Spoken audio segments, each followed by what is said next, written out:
¿Cómo están? Muy buenas tardes. Hola Esther, Rocío, Daniela, Selem, Moni, Valeria, Valle, Noelia, Celia, anda por ahí también, Evelyn y Sam Moreno, que no me acuerdo quién es. ¿Cómo están? Muy buenas tardes. Ahí vamos a compartir así. Comenzamos la clase, denme un segundito. Ahí está. Bien. ¿Se acuerdan que la clase pasada hablamos un poquito, ahora vamos a volver atrás, de todo lo que eran los agentes psicóticos, ¿sí? La clase de hoy íbamos a charlar, ahora sí, de lo que son los agentes antidepresivos, los famosísimos antidepresivos, esos medicamentos que son utilizados para tratar más que nada lo que es la depresión y algunos otros trastornos del estado de ánimo, ¿sí? Entonces, si hablamos de los antidepresivos, a ver, clásicamente podemos decir que se dividen en tres clases. Uno son los inhibidores de la monoaminoacidosa, que son los IMAO, ¿sí? Que son medicamentos que actúan inhibiendo la enzima y lo que hace es que aumenta todo lo que son los niveles de serotonina, noradrenalina y dopamina. Después tenemos los antidepresivos tricíclicos, que en realidad lo que hacen es que afectan todo lo que es la recaptación de serotonina y noradrenalina en lo que es el cerebro, ¿sí? Y después están también los antidepresivos de segunda generación o los antidepresivos atípicos, lo pueden encontrar con cualquiera de los dos nombres, que actúan sobre la recaptación estos de serotonina y noradrenalina, pero con menos efectos secundarios que los anteriores, ¿sí?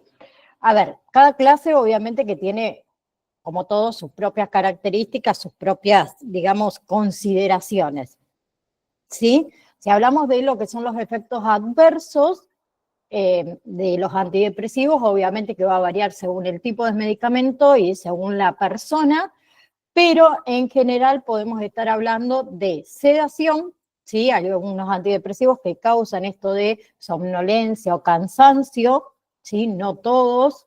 Algunos pueden aumentar o disminuir el tema del apetito y afectar, por lo tanto, lo que es el peso corporal, ¿sí? Algunos afectan también lo que es la libido, la función eréctil, la lubricación vaginal más que nada.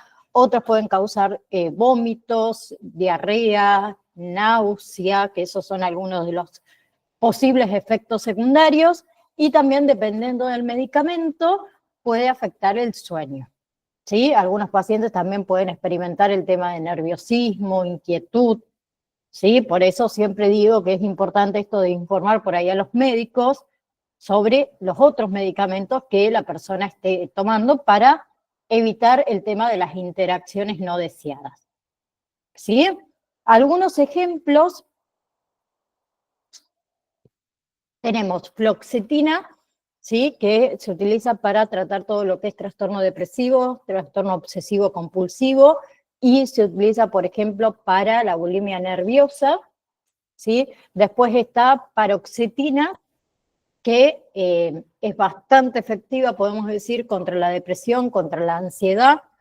La sertralina, que también es muy conocida, que es útil para la depresión, trastorno de pánico, trastorno del estrés postraumático. Tenemos duloxetina para tratar la depresión y también se utiliza, por ejemplo, para tratar dolores crónicos. ¿Sí? Bien. Ahora tenemos los agentes antimaníacos, ¿sí? Que son agentes farmacológicos que se utilizan para tratar lo que serían las fases maníacas e hipomaníacas en personas más que nada con trastorno bipolar, ¿sí? También se utiliza, como dice ahí, otras patologías, trastorno de la personalidad, epilepsia, psicosis, trastorno de impulsividad, trastorno de la alimentación, trastorno esquizoafectivo, adicciones, trastorno de ansiedad, trastorno del sueño y cefaleas, ¿sí? Entre los ejemplos, acá tenemos, por ejemplo, lo que es el litio, ¿sí? Que tiene una eficacia bastante constatada, ¿sí? Que se utiliza para tratar todo lo que sería la fase maníaca, ¿sí? y como prevención en realidad del trastorno bipolar, ¿sí? Después tenemos valproato, que también se emplea para tratar la fase maníaca y hipomaníaca, y otro conocido es carbamazepina, que en realidad es utilizado para el control ya de por sí de los episodios maníacos, ¿sí? Efectos secundarios, en general, vamos a hablar del tema de la sedación, que algunos causan, como les dije antes, somnolencia o cansancio, ¿sí? Algunos antidepresivos también pueden afectar, no antidepresivos, antimaníacos, perdón, pueden causar el tema de la disfunción sexual, ¿sí? Puede causar el tema de la agitación, de la sedación, ¿bien? Y el tema de no todos pueden interactuar con otros medicamentos, así que también hay que informárselo, obviamente, a el médico, ¿sí? Si tomamos algún otro medicamento. Con el tema de los ansiolíticos e hipnóticos, en realidad son medicamentos que afectan todo lo que es el sistema nervioso central, ¿sí? Se utiliza más que nada con síntomas más allá relacionados con la ansiedad, el insomnio, ¿sí? Entre algunos fármacos que hay, tenemos lo que son benzodiazepinas, que creo que lo coloqué, a ver acá, no. Bien, benzodiazepinas, ¿sí? Que son fármacos que se utilizan tanto como ansiolíticos como también hipnóticos, ¿sí? Por ejemplo, lorazepam, que es uno de los más conocidos, triazolam, entra dentro de las benzodiazepinas, alprazolam, ¿sí? Bueno, diazepam, alprazolam, clonazepam, triazolam y lorazepam, ¿sí? Después hay otros, como por ejemplo solpidem, que en realidad se utiliza como hipnótico para ayudar a conciliar lo que es el sueño, ¿sí? Los barbitúricos, con respecto a los barbitúricos, ya no se usa ampliamente porque tienen muchos efectos secundarios, pero en el pasado se utilizaba mucho como ansiolítico y como hipnótico, ¿sí? Más que nada, los barbitúricos se utilizan en la parte, digamos, hospitalaria, más que nada, ¿sí? Entre todo lo que eran efectos secundarios, tenemos náuseas y vómitos, ¿sí? Que hay personas que pueden experimentar esto del malestar estomacal. Algunos también antidepresivos, hipnóticos, pueden afectar a todo lo que es el peso corporal, ¿sí? Puede afectar el sueño, puede sentir uno la boca seca, por ejemplo, y hay algunos pacientes que experimentan el tema del vértigo, ¿sí? Los mareos. ¿Bien? Entonces, ¿cómo hablamos la clase pasada? Voy a pasar esto. Ahí está. La psicopatología, ¿sí? Acuérdense que es una rama de la psicología y de la psiquiatría que en realidad se ocupa, podemos decir, del estudio de los trastornos mentales y también del comportamiento, ¿sí? De las causas, de las manifestaciones, de la evolución, del tratamiento. Bien, entonces vamos a tratar de definir, ahí les voy a dejar de compartir porque así arreglo ese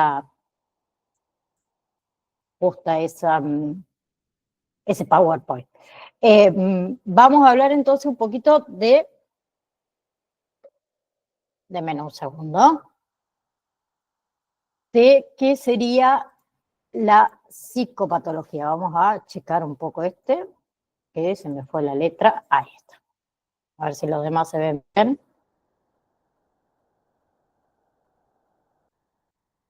Sí, bien. Vamos a presentar de nuevo.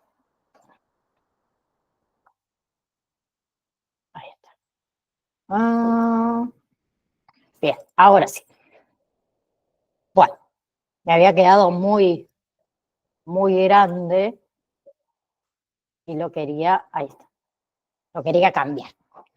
Bien, con respecto a lo que sería la definición, más que nada, a ver, se centra en qué la psicopatología, en comprender las diferentes condiciones que afectan la mente, que afectan el comportamiento humano, ¿sí? Incluyendo lo que es la depresión, la ansiedad, la esquizofrenia, trastornos bipolares, ¿sí? Entre otras, ¿sí?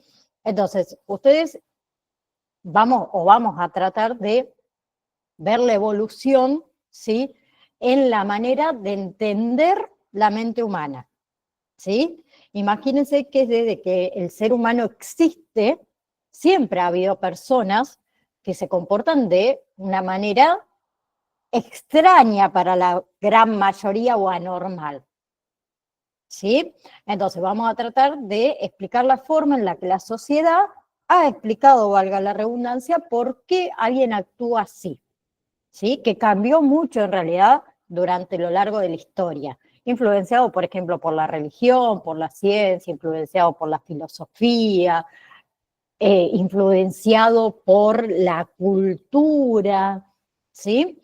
Nosotros vamos a comenzar a hablar de la época antigua, ¿sí? Bien, hablamos de los hebreos, de los griegos, de los chinos, los egipcios, antes de Cristo, ¿sí? Al principio, si alguien por ahí se comportaba de forma extraña, en realidad, ¿qué se creía? Que era porque estaba poseído por un espíritu maligno o porque Dios lo estaba castigando por haber hecho algo malo, ¿sí? La solución en ese momento, ¿qué era? El exorcismo. ¿Para qué? Para tratar de expulsar esos espíritus, ¿sí? Y tenemos los antiguos egipcios que ya pensaban en esa época que el cerebro tenía que ver con esas funciones mentales, ¿sí? Que era como una locura muy avanzada para la época, ¿sí? Para esos tiempos, que estamos hablando antes de Cristo, o sea, imagínense los años. Después tenemos a Hipócrates, ¿sí? Hablamos de Grecia, que fue el primero en pensar en lo orgánico, en lo del cuerpo, ¿sí? Fue revolucionario porque dijo que las enfermedades mentales tenían un origen natural, ¿sí? Que no era cosa de dioses o cosas de demonios. Entonces, ¿qué se pensaba? Que la salud dependía del equilibrio de 4 humores, ¿sí? 4 humores que eran líquidos en el cuerpo: la sangre, la bilis, ¿sí? La bilis amarilla, la bilis negra y la flema. Entonces, ¿qué decían? Que si había un equilibrio, eso era la causante del problema, ¿sí? Y también Hipócrates, ¿qué hizo? Clasificó a la locura en manía, en melancolía y en frenitis, como una fiebre mental. Entonces, ¿qué decían ellos? A modo de ejemplo, a ver, si una persona tenía mucha bilis negra, era melancólico, o sea, triste. En cambio, si tenía mucha sangre, era sanguíneo, era alegre la persona, ¿sí? Después tenemos a Platón, ¿sí? Entre el año 429 y 347 antes de Cristo, que creía que los trastornos mentales eran una mezcla en realidad de problemas del cuerpo, ¿sí? Problemas éticos y a veces cosas divinas. Después ya entramos a Galeno entre el año 130 y 200 después de Cristo, ¿sí? Que él sigue con la idea del cuerpo, retoma, digamos, esa idea de Hipócrates.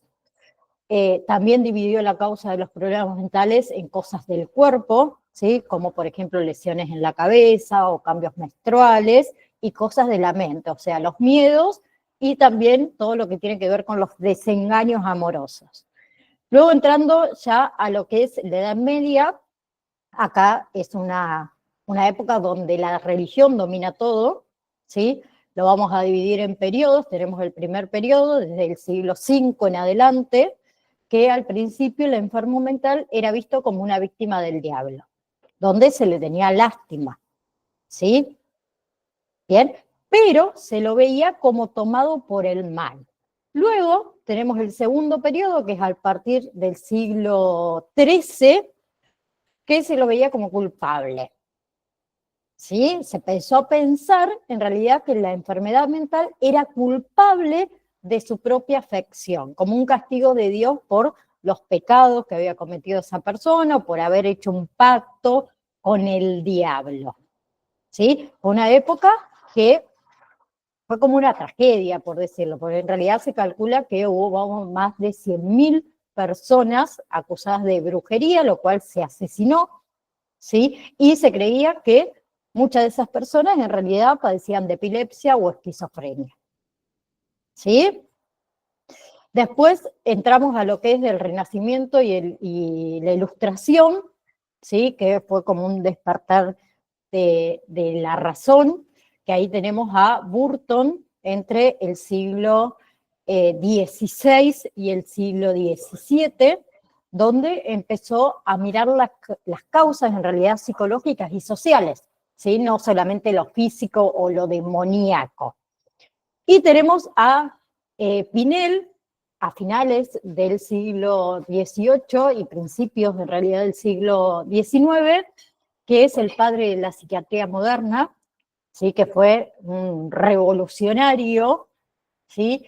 Que quitó también todas esas cadenas a los enfermos mentales de los asilos, los defendió muchísimo para que tengan un trato más humano, ¿sí? Y él creía que la enfermedad mental era por problemas anatómicos, o sea, problemas del cerebro, ¿sí? Bien, y clasificó también los trastornos de forma más médica. Bien, después tenemos a Jackson en el siglo XIX, ¿sí? A Jackson, a Morel y en realidad a Klestin, que en realidad Morel habló de que de la degeneración genética, ¿sí? Él pensaba en realidad que las enfermedades mentales se transmitían y iban empeorando de generación en generación, ¿sí? Después tenemos a Jackson, que creía que era todo más una base orgánica, ¿sí? De la que sería la estructura psíquica, o sea, la mente, y Kleins, que dijo que los síntomas en realidad eran por problemas en las zonas específicas del cerebro, ¿sí? Ya después entrando a lo que es el siglo XX, ¿sí? Ahí hubo como una explosión de ideas y de enfoques diferentes, ¿sí? Se veían cosas diversificadas, aparecían también muchas escuelas de lo que es el pensamiento, ¿sí?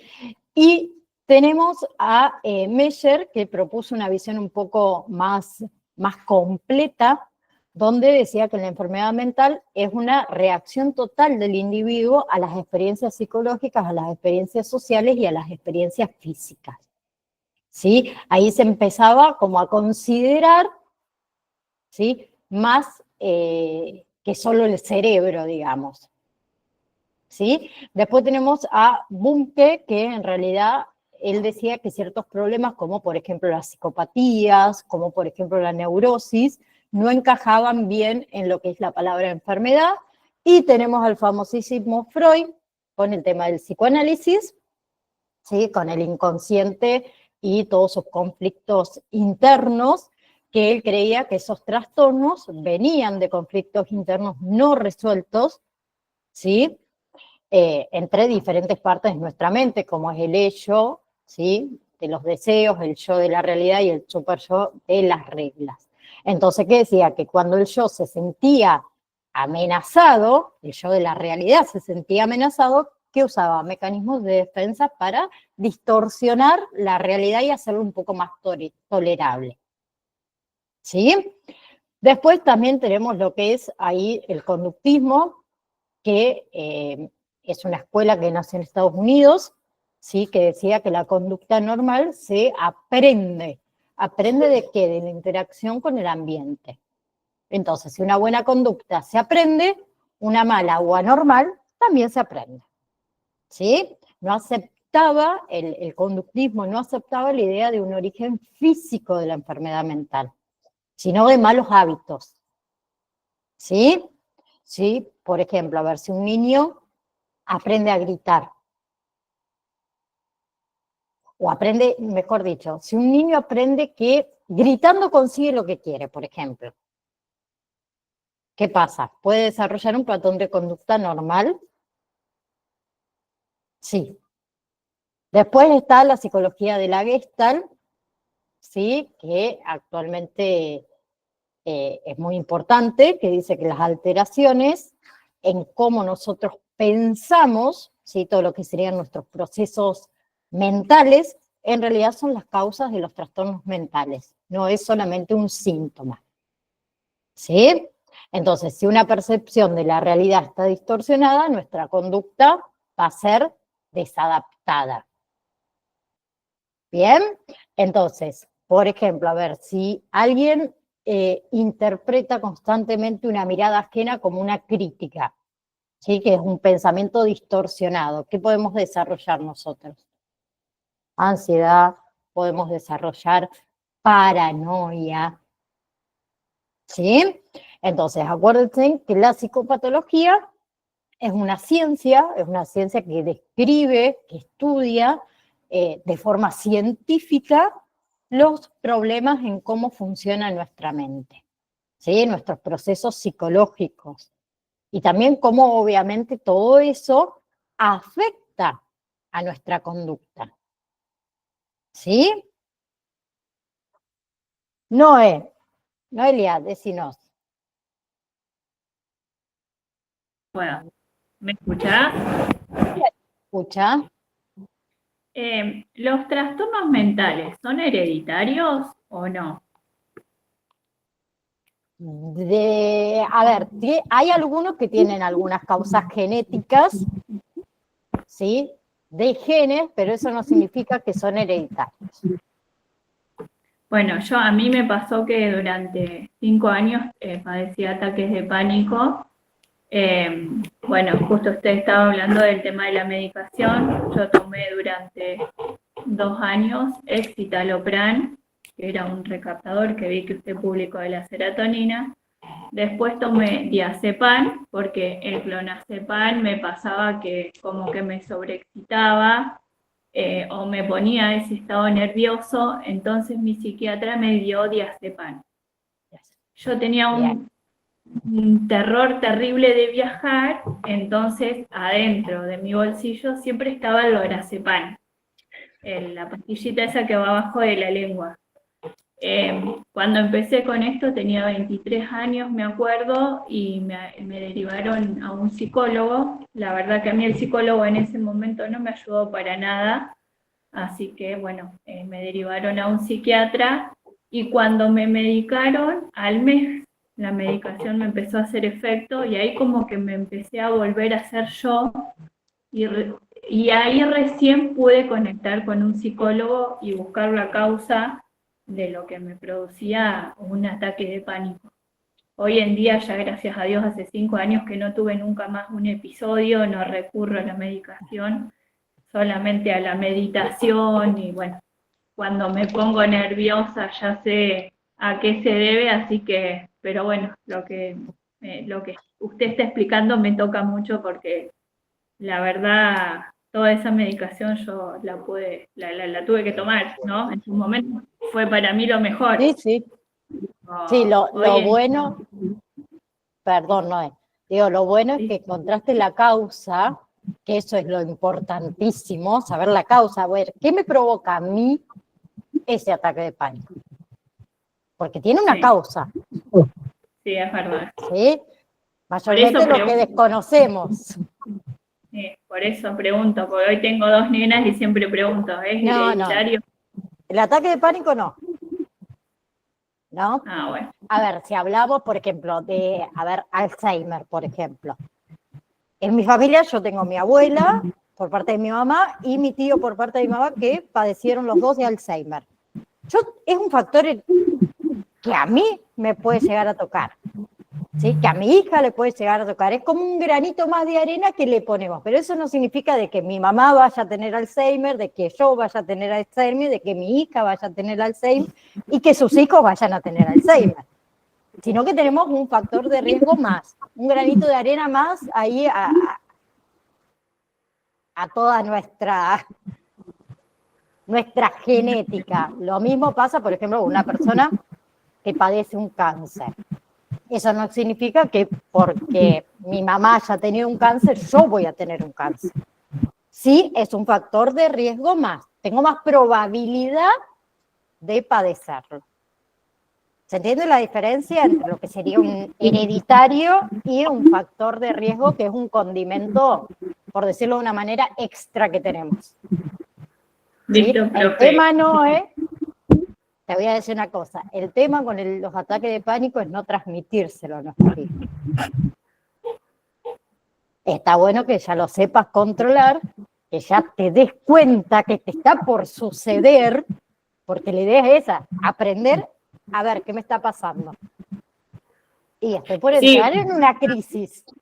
Eso, porque siempre digo, también para mí me cambió la vida. Yo siempre digo, el primer tiempo lo vi como algo, fueron 5 años que creo que fue lo peor que me pasó en la vida, porque para mí fue aprender a vivir otra vez, no tenía miedo a la oscuridad, no quería salir afuera, me costaba ir a los actos del nene, bueno, un montón de cosas, ¿no? Fue desencadenando hasta que, bueno, busqué ayuda, porque no fue fácil tampoco. Y bueno, y hoy evito todo lo que sé que me puede llegar a producir. No me aíslo del mundo, porque yo estoy estudiando psicología también, pero bueno, yo sé qué es lo que me desencadena, o trato de no estar en lugares que no quiero estar, aprendí a decir no, entonces hoy la meditación, la relajación, el saber decir que no, bueno, me llevó a curarme. Ahora hace ya 5 años que no padezco ningún episodio. Ese no tan liberador que nos cuesta tanto decir que no. Sí. Ay, como si fuese un castigo decir que no. No, Es chicos, verdad. digan no más seguido. Más seguido. Gracias, profe. Gracias, Noé. Gracias, Noé, a vos por contarnos también, compartir tu historia, que sé que por ahí a uno no le gusta o le da como cosa compartir lo que uno vive, pero yo siempre digo, a ver, a mí me pasó ataques de pánico en un momento, después de muchos años volví a tener ataques de pánico por otras situaciones, y el que lo vive cuando escucha a otro que lo relata dice, la pucha, che, a mí me pasa exactamente lo mismo. Y el tema ¿Profe? es eso. Sí, ¿quién me está hablando? Ah, Dani, ahí te vi. Profe, una pregunta. ¿El ataque Sí. de pánico es producido por algo? Sí. Sí, ¿O ahora también lo vamos. ahí entra el estrés? También es un poco de todo. Ahora lo vamos a charlar justamente en la parte esta, que ahora les voy a compartir pantalla, que ustedes no lo tienen en el campus virtual. ¿Sí? Ustedes tienen este cuadrito. Lo han visto, ¿no? Que es la nosología moderna. ¿Cómo que no, Romy? Ya te vi la cara. Hizo Romy, no. En el primer PDF del módulo lo tienen en el final del PDF, este cuadrito que está acá. ¿Sí? En realidad a mí me gusta siempre cuando llegamos a esta parte, porque en el material que ustedes tienen de estudio, las cardiológicas sí pueden ser hereditarias, sí, obvio.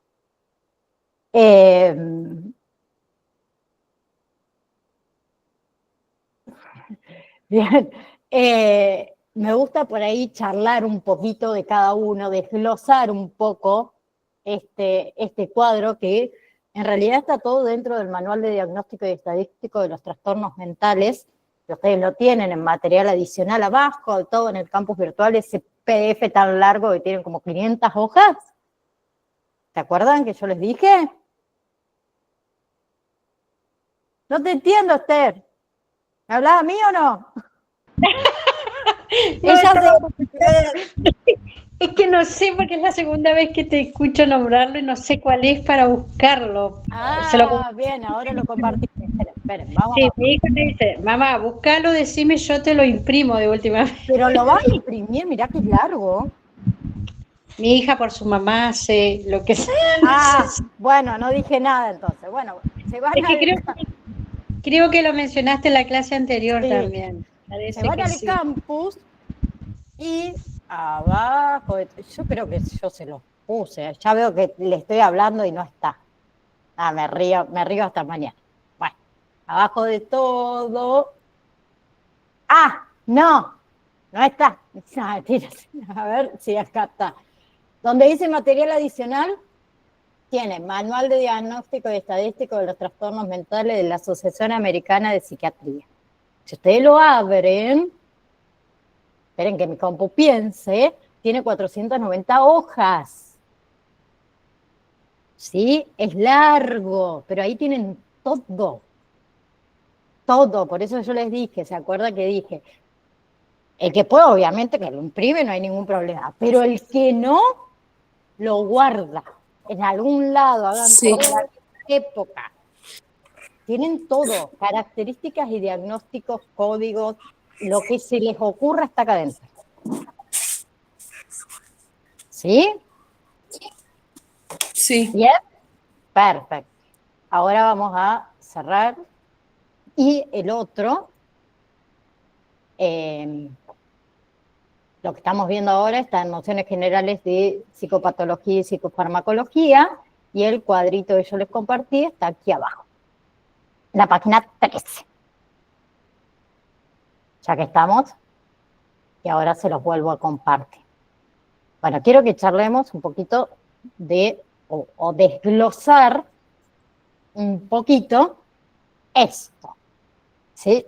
Vamos a comenzar por el primero, todo lo que son trastornos que suelen diagnosticarse en la infancia, la niñez y la adolescencia, ¿sí?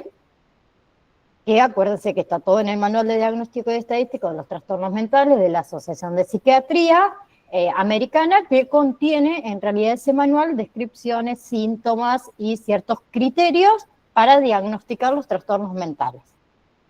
¿Sí? Es un manual que se utiliza para diagnosticar los trastornos mentales.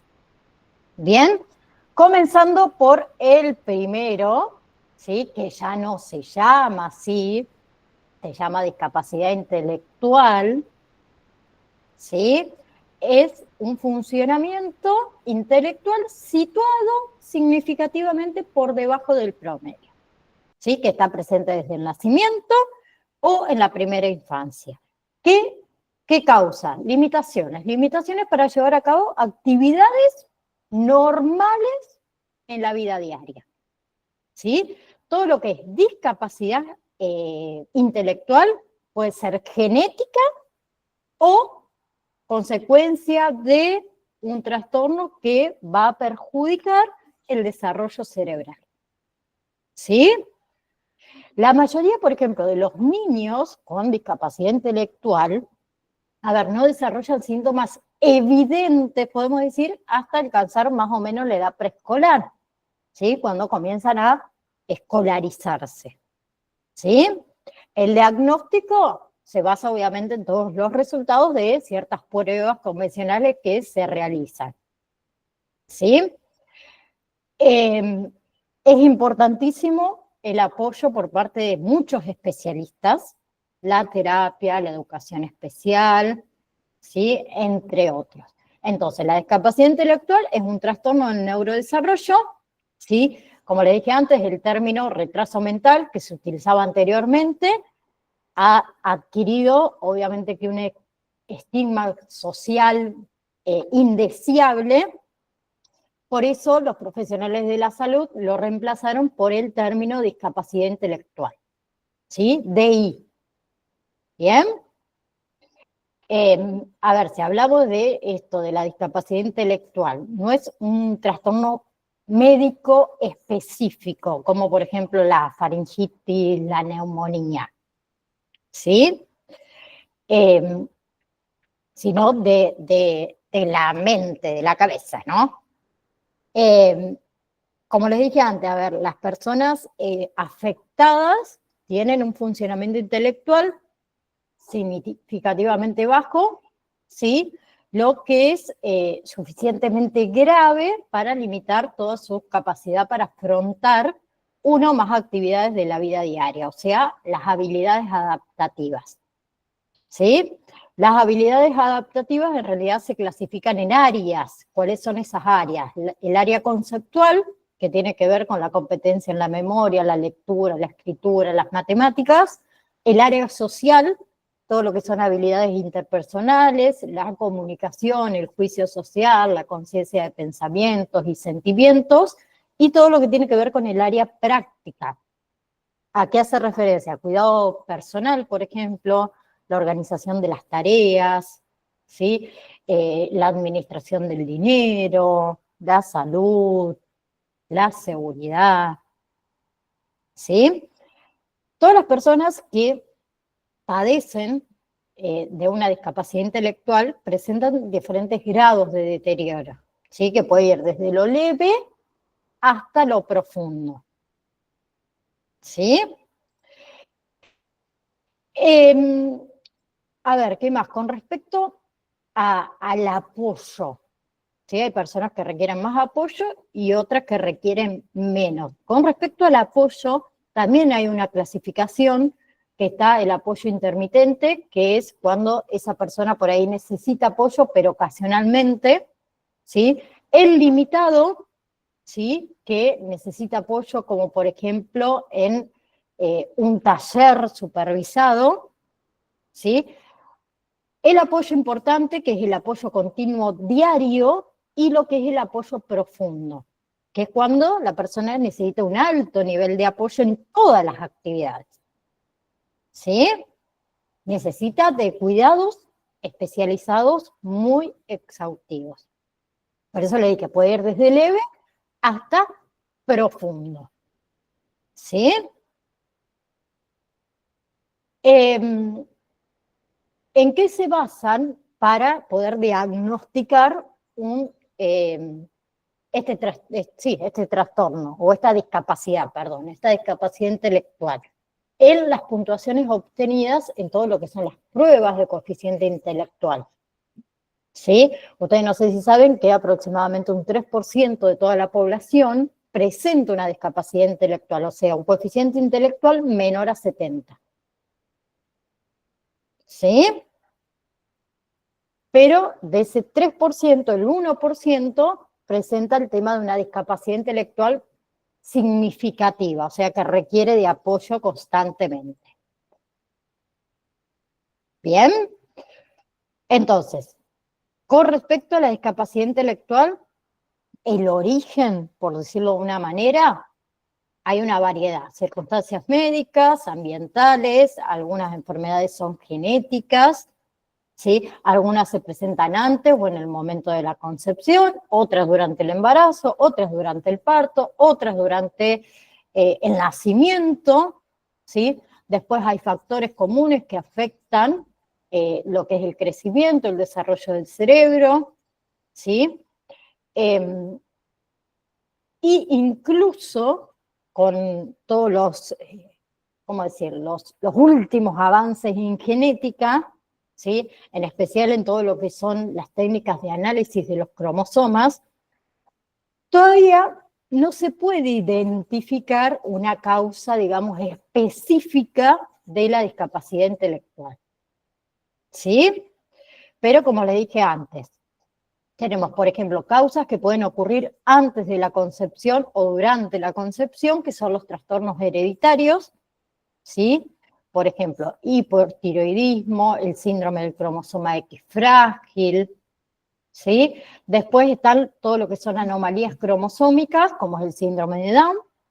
Después tenemos todas las causas que pueden producirse durante el embarazo, que es, por ejemplo, un déficit grave en lo que es la nutrición materna, que eso puede ser otra de las causas, infecciones por virus de la inmunodeficiencia humana, por ejemplo, el virus del herpes simple, toxoplasmosis, rubiola, Zika, el virus del Zika, ¿sí?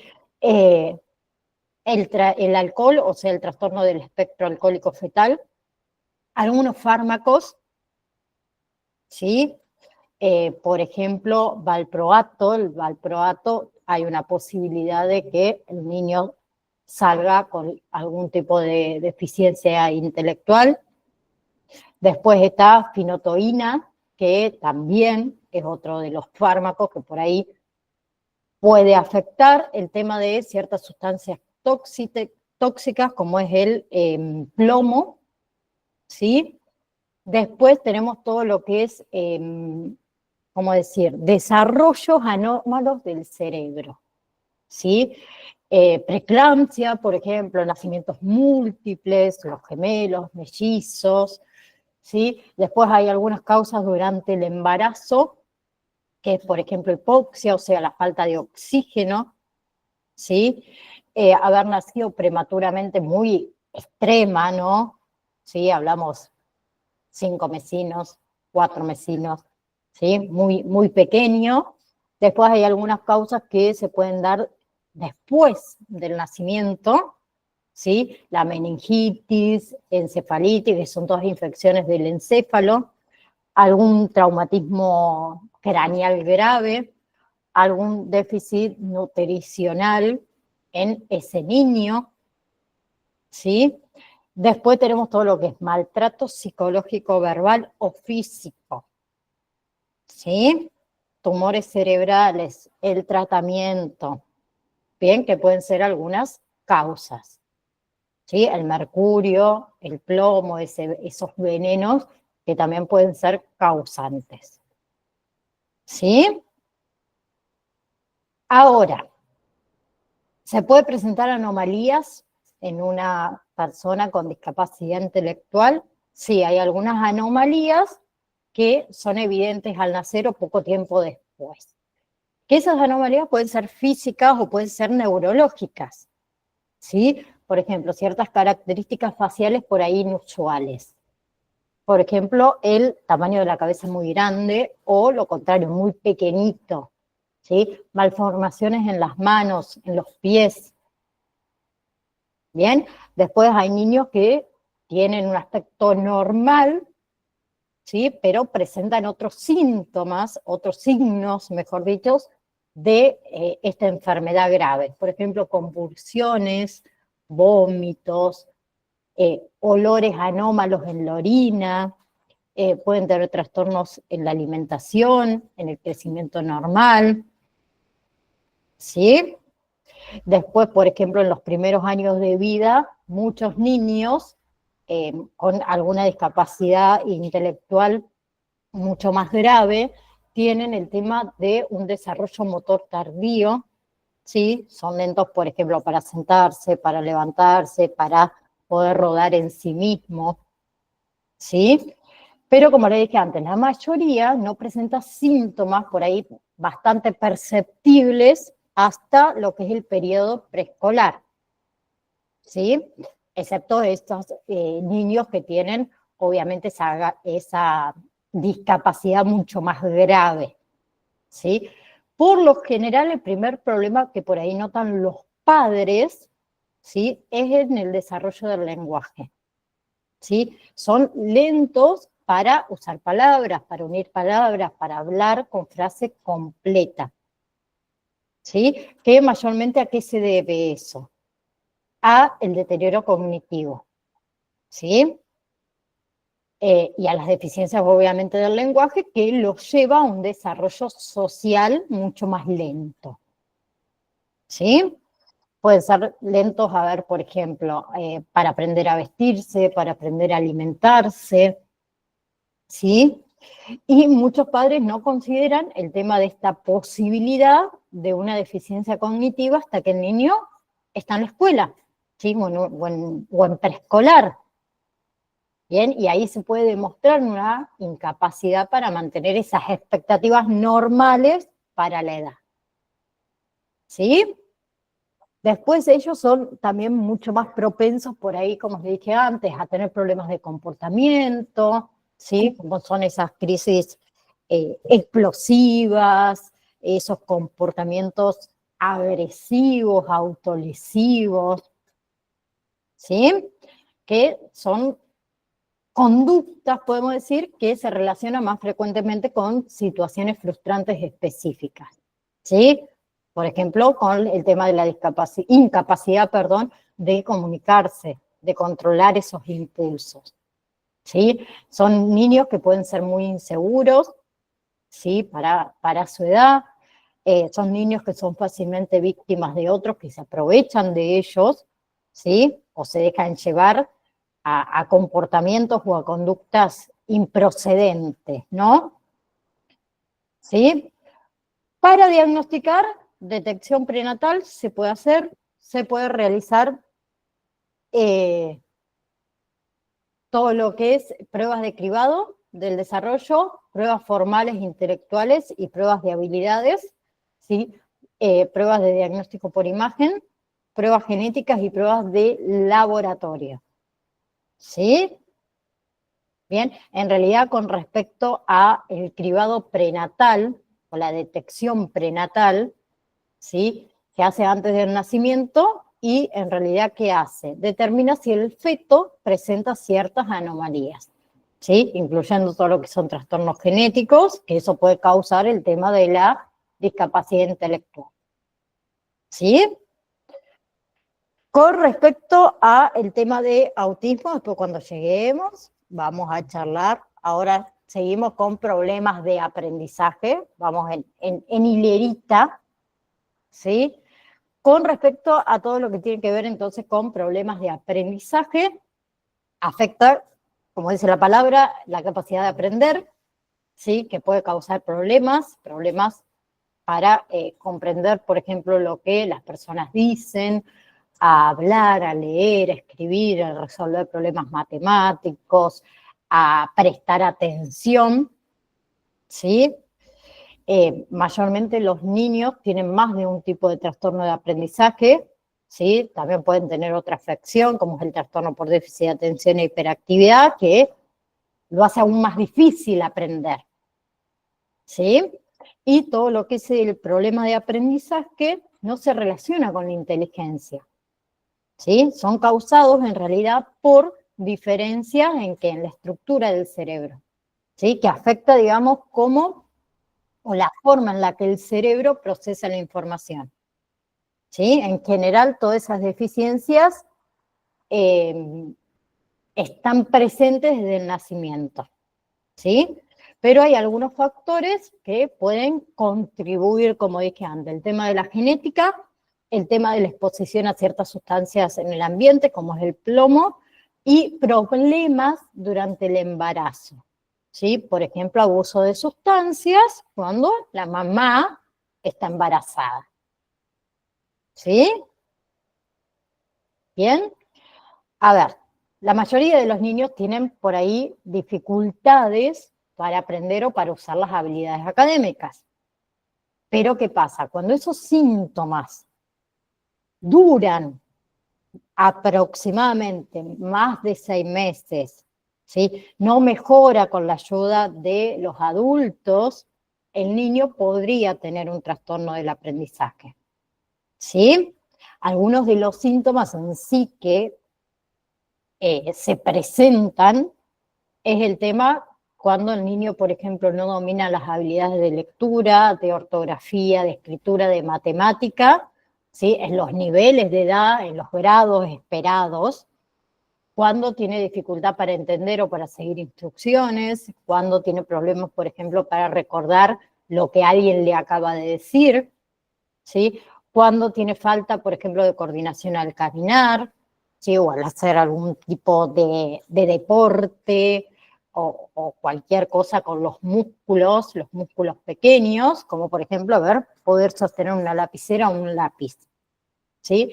Cuando el niño pierde fácilmente las tareas, los libros, todos los artículos de la escuela, cuando tiene esta dificultad por ahí para completar las tareas, ¿sí? En un tiempo previsto, ¿no? Obviamente, Y después otro síntoma es cuando se porta mal, cuando tiene comportamientos, digamos, desafiantes, o cuando se enoja o cuando tiene reacciones emocionales muy fuertes en la escuela. ¿Sí? Obviamente que hay que buscar ayuda. ¿Sí? Para que no se agrave. ¿Sí? Ustedes saben que el niño, por ejemplo, que no aprende a sumar números en la escuela primaria, en la secundaria no va a poder estudiar álgebra. ¿Sí? Pero esos niños, además de que hay que buscar ayuda, a ver, pueden presentar otros signos, ¿sí? Por ejemplo, el tema de la depresión, otro síntoma como la baja autoestima, el cansancio, se sienten menos motivados, están muy ansiosos, por ejemplo, por el tema de sus calificaciones, ¿sí? Son niños que se someten por ahí a muchos o a una serie de exámenes que está a cargo de profesionales, como por ejemplo psicólogos, especialistas del habla, especialistas del lenguaje, terapeuta ocupacional, maestro de educación especial, trabajador social o el tema de personal de enfermería y acompañante terapéutico. ¿Sí? Todo eso para que lo tengan en cuenta. Voy a leer lo que escribió la compañera, denme un segundito, voy a pasar acá, que es más fácil para mí. Dice, a ver, vamos desde más arriba. Esperen. Bien. Hola, profe, buenas tardes. En el Hospital Garrafa de la Ciudad de Buenos Aires se realizó la primera operación de un feto en malformaciones y fue exitosa. Lo vi. No me acuerdo en qué canal charlado, pero si lo buscan en YouTube también está. Dice Aye, cuando estuve con mi nene internado, conocimos a un nene, ay, se me fue, un nene de 8 años, hasta ahí llegué, a ver, ahí está. Y la mamá nos contó que tenía problemas en aprendizaje y que caminaba o corría en punta de pie, que colocaba todos los juguetes por colores, lo mismo se cambia de recorrido, se ponía mal.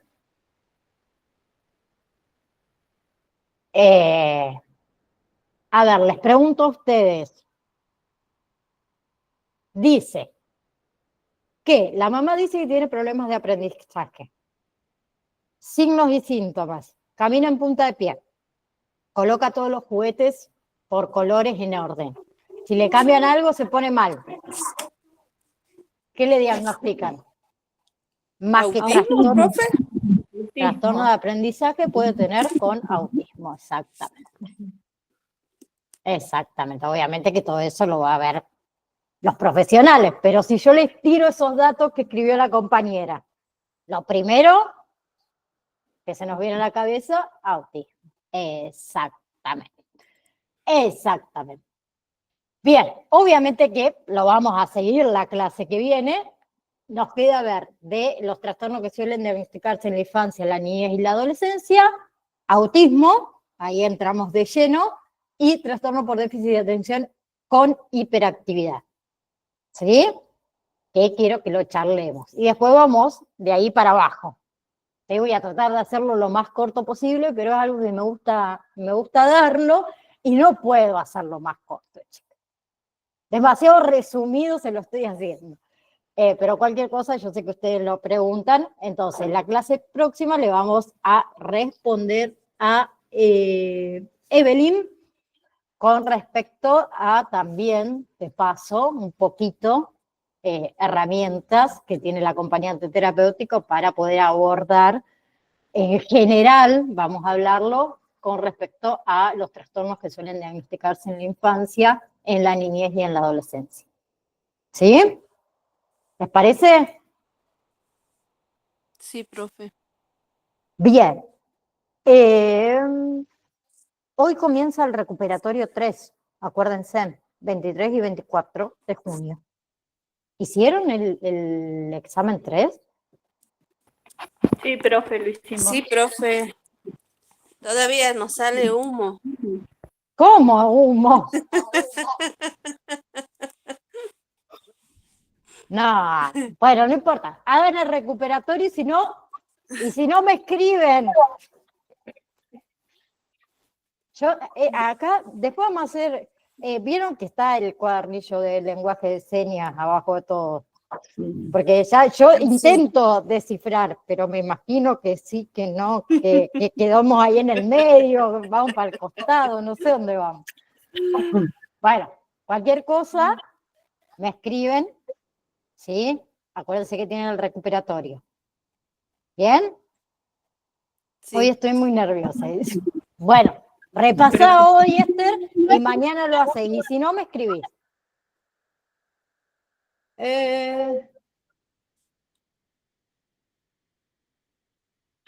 No sé, no tengo ni idea de lo que decían las preguntas. ¿Moni? Sí, profe, ¿me escucha? Sí. ¿Sí? Una consulta. No sé, yo hice una encuesta en el grupo nuestro que tenemos de WhatsApp. Bueno, no todas respondieron, algunas respondieron, no todos vieron el mensaje. ¿Qué posibilidad hay que en este módulo, que es largo, hay mucho tema, hagas preguntas a desarrollar? No sé qué dicen las chicas. Lo que pasa es que los exámenes, primero que ya están hechos. Sí. ¿Sí? Y segundo, lo que pasó con el tema de preguntas a desarrollar, yo al principio los hacía, después no me dejaron más, es el tiempo de corrección. Ah, ¿Por qué? Porque el alumno en realidad se enojaba, perdón, lo voy a decir así, queda grabado, total, es la verdad, no estoy diciendo nada malo, se enojaba por el tiempo que uno demora en hacerle la corrección. Lo querían de un día para el otro, y yo doy clases hasta las 7 de la tarde. claro. Entonces iba corrigiendo a medida que podía, y me llevaba semanas.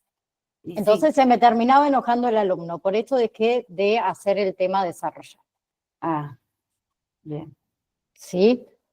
Solo por esa cuestión, no por otra. Bien.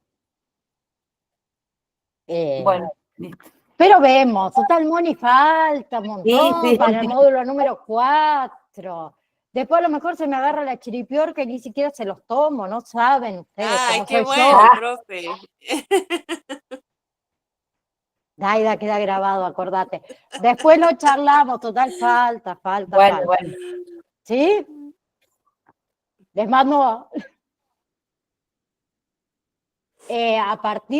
a partir de que tengan aprobado el módulo 3, pueden pedir para hacer observaciones. Ah, eso sí, sí. ¿Cómo sería eso? ¿Sí? Primero que nada, tienen que hablar con su representante, ¿sí? Primero van a buscar un lugar, obviamente, ¿no? Sí. ¿Sí? Hablan con su representante, el representante se va a poner en comunicación conmigo, yo le voy a decir, a ver, Mónica, ¿tiene aprobado? Sí, Mónica tiene aprobado el módulo número 3. Puede hacer las observaciones.